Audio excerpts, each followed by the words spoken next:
Hello and welcome to Bud's RPG Review, where I give my thoughts on role-playing games, card games and board games.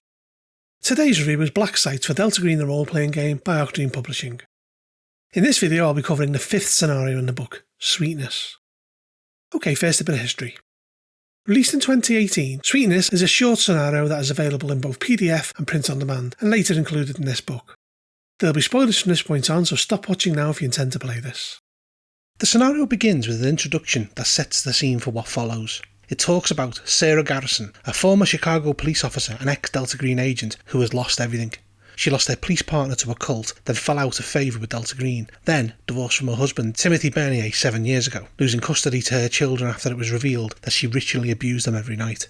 Failing her psych evaluation, she lost her job, and at the age of 46 she is alone with nothing, and the last threads of her sanity are slipping away. Having only spent 1 year with Delta Green, she helped defeat a cult using a power she only vaguely understood, gaining access to powers she barely understood and kept it to herself. She used an artefact, the Stone of Yos, which is kept in a storage facility she rents out. She spends almost all of her time in front of it, and often inside it. Her ex-husband lives in Florida, having remarried, with the children happy and content away from their mother, whose abuse they remember. Then the Shadow Man came. After this, we have the truth. The Stone of Yos is being used by Sarah to call upon a power that allows her to spy upon her children every night from Chicago. She doesn't know that the entity she summons remains behind, invisible, and the more she uses it, the more the influence of the entity affects her. Soon, the entity and her will become one, and she'll be trapped in the stone forever. Then freed from her influence, it will feed on the Bernier family. Delta Green are alerted to the case following a crime story on the local news by a friendly. They see the story of the Bernier family, who are biracial, being the suspected victims of a hate crime as it appears someone is terrorising their house. A small fire was reported and a strange mark was scratched on the front door, although nobody has, as yet, been hurt. We are given a few methods by which the agents can be alerted, and once they receive the briefing papers, they should eventually meet up with their contact at a real estate seminar in Tampa, where they meet their friendly, a man known as John. He informs the agents that it is a suspected unnatural incident, showing them the news story and a brief dossier on the Bernier family. Delta Green suspect the mark on the door is serious enough to warrant investigation. The mark is pictured here and is described as being an oblong circle cut with 2 lines, with a smaller circle and line within it, although the picture clearly has it cut with 3 lines. Various skills can be brought to bear here, with forensics being performed on the door showing that the mark was made with a bone or horn. A cult will identify it as a symbol for an ancient Greek deity called Kor, Kos or Yos, with one source revealing that Kor was described as a queen of the underworld. The unnatural skill, however, reveals that Yos is actually an abbreviation of the Great Old One, Yog-Sothoth. Next, it details the Bernier household. We have some information on the origins of the house and how it looks, and we have a map of the house that is unfortunately missing any scale. The Berniers have lived here for 6 years without incident. They are described as a normal family, with Tim Bernier, a microchip designer, living here with his wife Evelyn, a former police dispatcher. The children are not Evelyn's, but their relationship is very close, and they have not seen their birth mother in years. It also tells us that the youngest child, Catherine, is deaf, and that the whole family speak in American Sign Language. They're a very normal family given the circumstances. It then describes Timothy. He believes the issues they are having are down to an idiotic racist. He hasn't seen anything supernatural and doesn't believe in the like. He's the only one who'll discuss Sarah, as Evelyn considers it none of her business, and his children never mention her, and he is uncomfortable when discussing the abuse that they suffered, but if pressed will tell them that the abuse had ritualistic elements, which included burning, cutting and praying. As far as he is aware, Sarah is in Chicago, and he will reveal that she is a former police detective, and interestingly, if her name is run up the chain, Delta Green will have no record of her. Evelyn has been with the children since they were young, and due to being a former dispatcher, knows the ropes and cooperates with the feds, but will quickly spot any suspicious behaviour. She has a deep foreboding about what is happening in their home.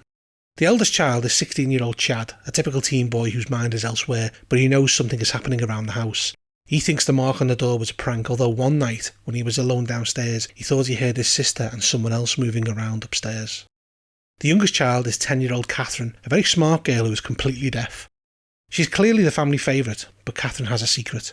Something has been visiting her at night since the mark was put on the door. At first she was terrified, but later the shadowy man-shaped creature spoke to her in American Sign Language, identifying itself as Sweetness, and she will lie to cover up meeting it. She's completely unaware that the Shadow Man is actually her biological mother. The Shadow Man only appears at night, however a non-Sarah version of it hides in the shadows of the house during the day, where it creeps about and listens. When Sarah possesses the Shadow Man, it emerges from a reflective surface and swims through the air about the house. It can enter and leave any suitably large reflective surface, and it can also collapse into a moat of darkness when it doesn't want to be seen. Should the agents plant cameras around the house, they will see her emerging, going to Catherine's room, waking her up and conversing in sign language. Should Sarah be killed or captured, but the Stone of Yos left intact, the Shadow Man will still appear but will abduct Catherine into the nearest reflective surface, vanishing into the netherworld. It then goes on to detail Sarah's situation. She's a 46-year-old African-American woman who people believe has cancer due to the state she is in. She coughs constantly, her clothes seem too big for her teeth seem too big for her mouth, and the whites of her eyes are a yellow-brown colour. She is also utterly insane. About a year ago, she lost her mind after entering the Stone of Yos, and is slowly moving the Shadow Man across the country from Chicago to Tampa. If confronted, she shoots to kill and will flee to the storage facility and vanish into the stone if pursued. If caught, she will collapse into a weeping mess, but will absolutely go for the throat if given the opportunity. It gives information on how the agents can find out her details via the Chicago PD, who will generally stonewall any questions unless seriously pressed, and it details Sarah's apartment, which is a midden of fast food bags, rotten food and filth. If they search the apartment, they will find a note that directly references Yog Sothoth, a map of the eastern United States marked with thumbtack, string and scribbled red pen markings that lead to a path southeast. Also piled up around the apartment are bills for everything showing that she is almost bankrupt and that the only rent she's up to date with is the storage facility. Her neighbours know nothing other than the fact that they think there is something deeply wrong with her and that she comes and goes at odd hours. Next, it details the storage facility. It gives various methods of getting past a selection of very different staff members, and upon finding Unit 31, they will see a waist-high polished piece of obsidian that weighs around 160 kilos. Surrounding it are a filthy sleeping bag and a bucket filled with urine and industrial cleaner. There's a 50% chance that Sarah is inside it.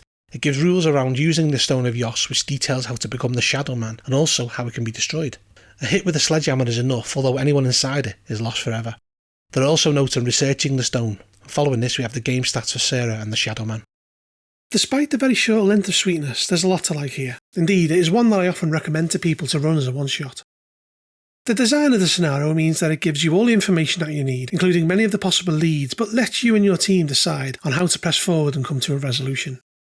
The mood set here by the author is excellent, and the sad tale of Sarah Garrison is one your players will have on their minds for a long time afterward. Though it is worth mentioning that as the scenario touches upon ritual abuse of children, it won't be for everyone. The artwork is sparse throughout, but is excellent when encountered, but as with Viscid, a few portraits of the main cast wouldn't have gone amiss. Also, some notes on how to create a finale for the scenario would have been nice. The strength of Sweetness lies in the lesson learned. It illustrates the grim reality that in Delta Green you either die or become the mission. My real issue with Sweetness is value. It's only really worth picking up if you buy black sites rather than the PDF or print on demand. I know $2.99 is not going to break the bank for most people, but the print on demand is just not worth the money given that the likes of Viscid is 3 times longer but only $5 more. If you really fancy Sweetness, my advice would be to buy the PDF or this book, as the value of the collection far outweighs the individual scenario. I give Sweetness a 7 out of 10. Okay, that concludes part 5 of Black Sites. Part 6 in this series will be Hourglass.